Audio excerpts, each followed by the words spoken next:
Salut și bine v-am regăsit la un nou video. Astăzi eu vă voi arăta ce snipe am eu și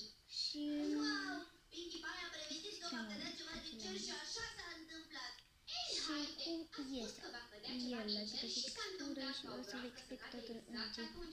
Dacă vreți să mai fac videouri cu slime și cu alte chestii, nu uitați să dați un like și să vă abonați. Bun, atunci hai să începem. Să începem!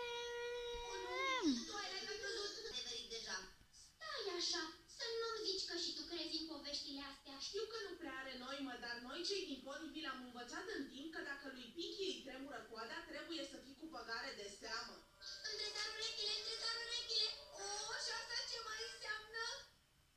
O, mai bine îți pregătesc Ada. Ce? Oi aveai nevoie de o baie? Toată povestea asta devine din ce în ce mai comică. Deci, în linii mari, povestea e cam așa. Am diverse stări, fiecare reprezintă altceva. De exemplu, dacă mă mănâncă spatele, înseamnă că e ziua mea norocoasă. Dacă mă furnică genunchiul, atunci se va întâmpla ceva înspăimântător. Și acum te furnică genunchiul? Nu, dar mă doare umărul. Asta înseamnă că e un aligator în cadă.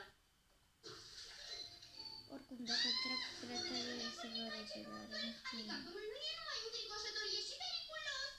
Nu e serioasă. E aligatorul meu de casă, Gumi. Nu are dinți, vezi? Bine, am priceput. Dar totuși foarte Păi, eu tot nu cred poveștile astea cu puteri speciale. Mi se par doar o adunătură de aiureli. Ce e atât de greu de crezut? Și tu faci vrăji. Care e diferența? Una uriașă! În primul rând, magia e ceva ce se învață și care necesită antrenament. Vrăjile apar doar când te hotărăști tu să le faci și au rostul de a face un anumit lucru pe care vrei să fie făcut. În cazul tău nu are nicio noimă. E așa de neadevărat ce spui, Twilight. Câteodată sunt serii de stări pe care le simt în corp. Eu presupun că predic viitorul și le numesc combinate. Combinate?